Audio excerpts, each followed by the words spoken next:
Assalamualaikum warahmatullahi wabarakatuh. Selamat siang Ananda semua. Bagaimana kabarnya hari ini? Alhamdulillah, kita semua dalam keadaan sehat. Sebelum kita memasuki pembelajaran kita, Ibu ingin Ananda semua silahkan merapikan kelasnya terlebih dahulu. Luruskan tempat duduknya, dan jangan lupa lihat lagi di sekitarnya. Jika masih ada sampah, silahkan sampahnya diambil dan dibuang pada tempatnya. Sudah selesai Ananda? Nah, jika sudah selesai, untuk memulai pembelajaran kita pada hari ini, alangkah baiknya jika kita membaca doa terlebih dahulu, sesuai dengan kepercayaan kita masing-masing. Kepada ketua, silahkan dipimpin doanya. Amin. Semoga dari pembacaan doa tadi, kita mendapatkan ilmu yang bermanfaat. Selanjutnya Ibu akan mencek kehadiran Ananda. Yang pertama, Miko Maulana hadir. Denny Zunurain hadir. Devin El-Fatih hadir. Milan Al-Fatan hadir. Alhamdulillah, Ananda semua hadir pada hari ini.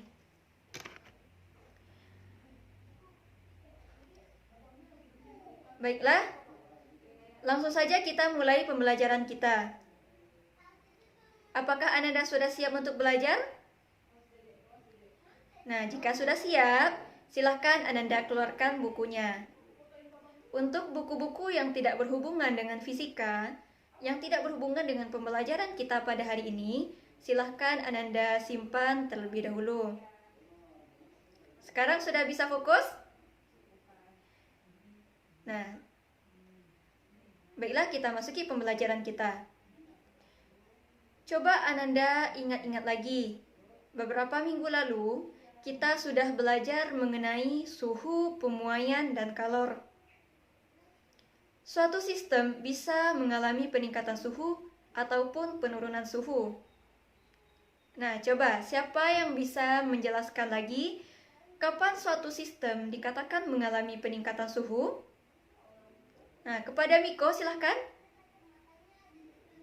Ya, lalu bagaimana kapan suatu sistem dikatakan mengalami penurunan suhu? Ya, Dennis silahkan. Ya, benar. Suatu sistem dikatakan mengalami peningkatan suhu ketika sistem tersebut menerima kalor dari lingkungannya. Sedangkan suatu sistem mengalami penurunan suhu adalah ketika sistem tersebut memberikan kalor kepada lingkungannya. Peningkatan ataupun penurunan suhu ini bisa menyebabkan perubahan wujud pada sistem tersebut. Contohnya, es yang menjadi cair ketika suhunya meningkat, ataupun air yang bisa menjadi es ketika suhunya menurun.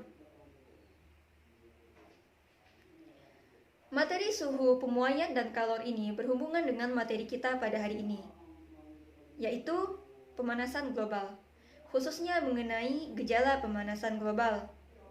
Cakupan materi kita pada hari ini adalah pengertian pemanasan global, gejala-gejala pemanasan global, dan penyebab pemanasan global. Tujuan pembelajaran kita adalah agar Ananda semua tahu apa itu pemanasan global, apa saja gejala-gejala pemanasan global yang dapat kita rasakan dalam kehidupan sehari-hari, dan apa saja penyebab pemanasan global. Sehingga ke depannya diharapkan Ananda sebagai pelajar tahu bagaimana cara mengurangi pemanasan global ini. Materi pertama adalah pengertian pemanasan global. Sebelumnya Ibu ingin bertanya kepada Ananda dulu. Ananda merasakan tidak bahwa suhu di Padang akhir-akhir ini lebih panas dibandingkan suhu-suhu sebelumnya? Menurut Ananda, mana lebih panas, suhu sekarang atau suhu sebelumnya? Menurut Milan bagaimana? Lebih panas sekarang? Menurut Devin bagaimana? Lebih panas sekarang juga? Nah, siapa yang merasakan bahwa suhu sekarang lebih dingin dibandingkan suhu-suhu sebelumnya? Tidak ada? Nah, berarti kita semua sepakat bahwa suhu sekarang lebih panas dibandingkan suhu-suhu sebelumnya. Nah, tetapi peningkatan suhu ini belum bisa kita katakan sebagai pemanasan global. Kenapa? Karena pemanasan global terjadi secara luas di semua daerah yang ada di bumi. Coba kita lihat negara-negara lainnya, daerah-daerah lainnya. Apakah mereka juga merasakan hal yang sama? Nah, sekarang kita lihat bahwa daerah-daerah lain juga merasakan bahwa sekarang lebih panas. Peningkatan suhu akhir-akhir ini terjadi secara signifikan. Terjadinya kemarau yang panjang, terjadi kebakaran hutan, dan lain-lainnya. Maka barulah jika terjadi hal yang demikian, barulah kita bisa mengatakan bahwa sekarang memang terjadi pemanasan global.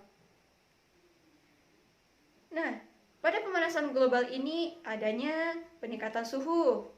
Peningkatan suhu terjadi secara signifikan. Dan peningkatan suhu ini terjadi di semua daerah yang ada di bumi. Nah, coba siapa di sini yang mau menjelaskan pengertian dari pemanasan global? Nah, siapa yang mau? Nah, baiklah, kepada Denis, silakan.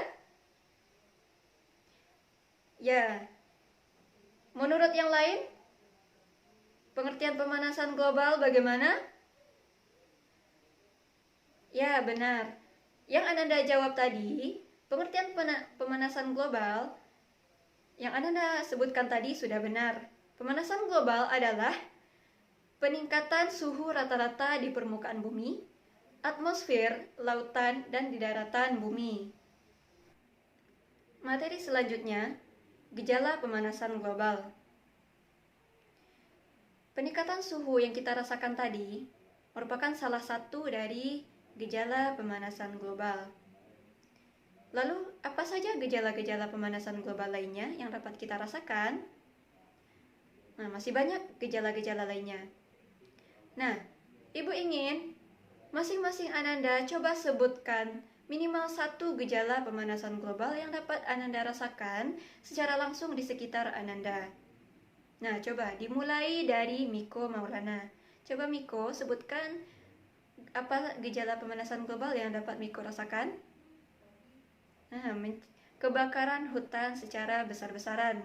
Nah, benar sekali. Jika sudah terjadi kekeringan, suhu yang meningkat, maka akan terjadi kebakaran hutan di mana-mana. Nah, lalu menurut Denis, mencairnya es di kutub. Nah, benar. Mencairnya es di kutub juga merupakan gejala dari pemanasan global. Tetapi, kita berada jauh dari kutub, sehingga kita tidak dapat melihat secara langsung proses mencairnya es di kutub. Nah, lalu bagaimana dengan yang lainnya? Coba sebutkan gejala pemanasan global yang dapat kita rasakan secara langsung di sekitar kita. Nah, menurut Devin bagaimana? Punahnya hewan-hewan. Ya, benar. Jika terjadi kekeringan secara luas, tentu pasokan air akan semakin berkurang. Terjadinya kemarau yang panjang. Nah, pasokan air minum hewan-hewan tersebut juga akan berkurang, sehingga hewan-hewan tersebut akan mati, akan punah. Lalu menurut Milan, apa gejala pemanasan global yang dapat Milan rasakan?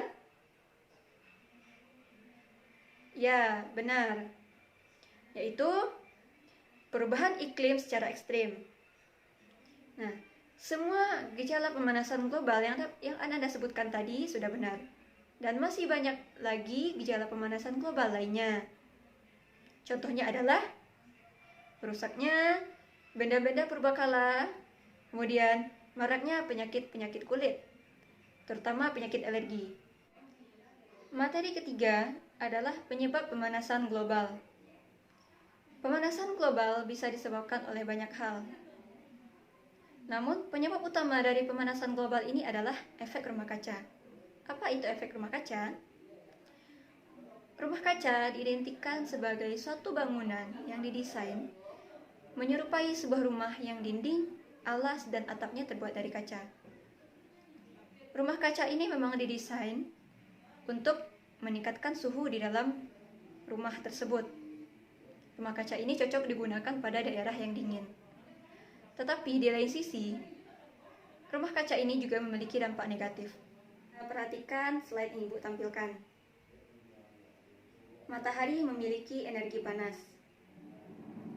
Panas matahari ini sebagian diserap oleh bumi dan sebagian lagi dipantulkan oleh atmosfer. Panas matahari yang diserap oleh bumi ini sebagiannya lagi dipantulkan kembali ke atmosfer dan sebagiannya lagi diserap oleh rumah kaca. Dengan adanya uap air, karbon dioksida, sulfur dioksida, dan metana di atmosfer menyebabkan panas matahari yang diserap oleh bumi ini terperangkap di atmosfer, sehingga panas ini bukannya dipantulkan lagi melewati atmosfer, tetapi malah dipantulkan lagi ke bumi. Dengan terperangkapnya panas ini, ditambah lagi dengan panas matahari yang terus masuk ke bumi, maka terjadilah peningkatan suhu. Maka dari sini terjadilah pemanasan global. Nah, sekian materi kita pada hari ini. Sebelum kita menutup pembelajaran kita, sebaiknya kita simpulkan dahulu pembelajaran kita pada hari ini. Nah, siapa yang bisa mengulang kembali apa itu pemanasan global? Nah, silakan Ananda. Nah, benar. Lalu, apa saja gejala-gejala dari pemanasan global? Nah, silakan Denis. Ya, benar. Lalu, bagaimana proses efek rumah kaca terhadap terjadinya pemanasan global? Nah, silakan Ananda. Ya, benar. Nah, jadi penyebab pemanasan global ini yang utamanya adalah efek rumah kaca. Dengan terjadinya efek rumah kaca, maka akan terjadi adanya efek umpan balik dan variasi matahari. Nah, untuk penyebab efek umpan balik dan variasi matahari ini akan menjadi tugas Ananda untuk minggu depan. Silahkan Ananda cari penjelasan lebih lanjutnya dari penyebab pemanasan global ini. Dan tugas kedua adalah silahkan Ananda cari gejala-gejala pemanasan global lainnya selain yang kita sebutkan tadi. Nah, sekian dari pembelajaran kita pada hari ini. Mari kita ucapkan hamdalah. Alhamdulillahirrabbilalamin. Jika Ibu ada salah, Ibu mohon maaf. Assalamualaikum warahmatullahi wabarakatuh.